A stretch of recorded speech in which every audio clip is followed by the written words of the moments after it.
Hi guys, welcome back to my channel. So today I just wanted to quickly touch on the subject of rejection and self-worth.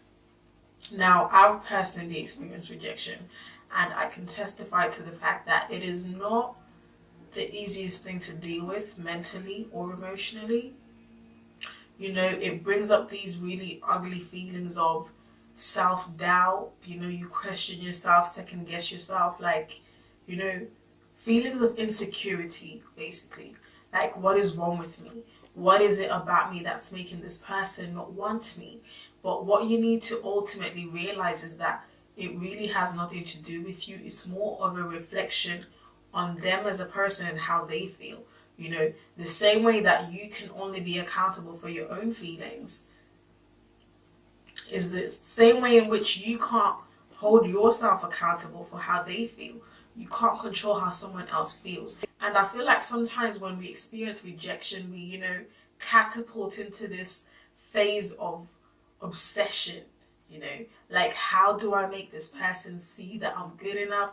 How do I make this person like me?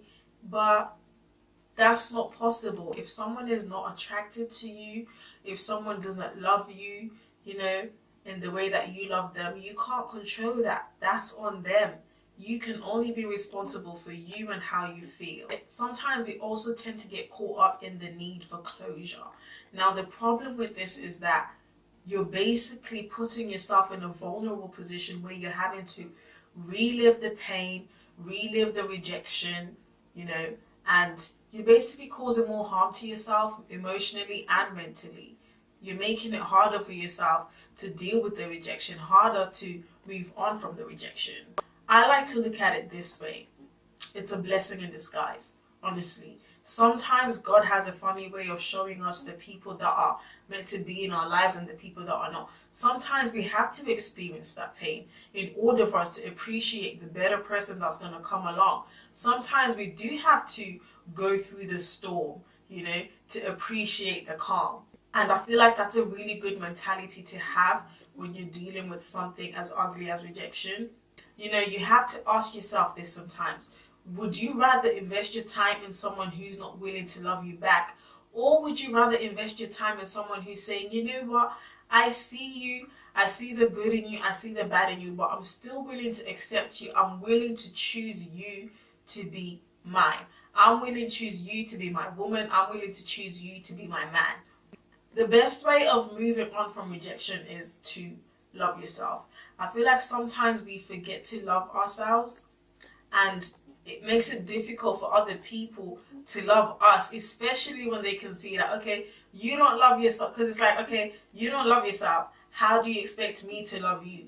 You lead by example. I show you how I deserve to be treated. You don't show me how you think I should be treated.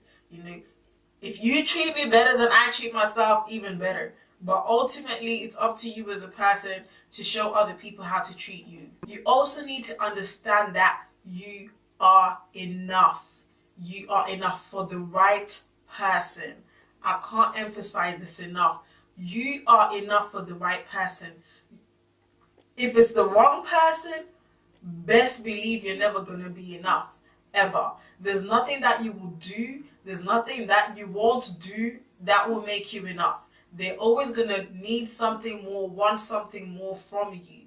Allow yourself time to grieve, If you have to cry about it, cry about it. But don't dwell on it. Don't dwell on those sad feelings, because that's how people end up getting caught up in depression sometimes. Grieve about it and keep it moving. Keep it moving, honestly, because just know that there's light at the end of the tunnel. It's going to get better. The pain will only last as long as you want it to. Dwelling on stuff like this, it only does more harm than good to you. So you really, honestly, just have to keep it moving. And I always like to approach rejection with an open mind.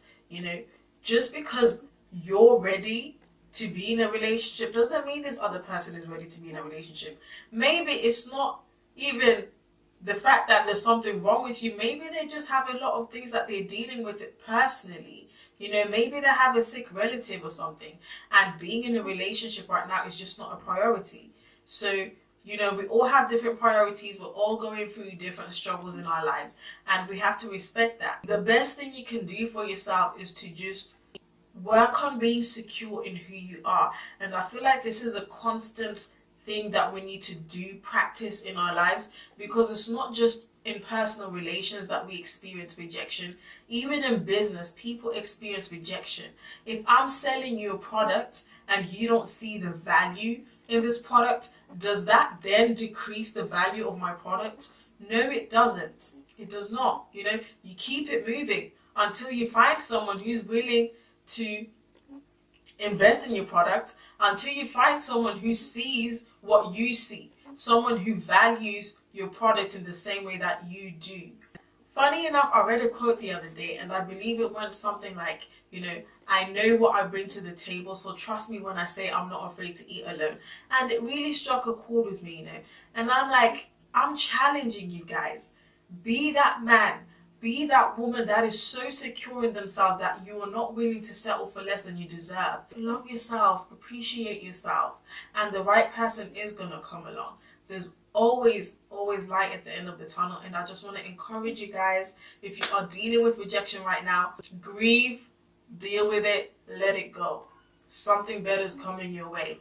And for those of you that have dealt with rejection in the past, you know, just drop a comment down below, share your story. You never know who it might encourage. You don't know who's reading. And yeah, thank you guys for watching, and I will see you guys in my next video.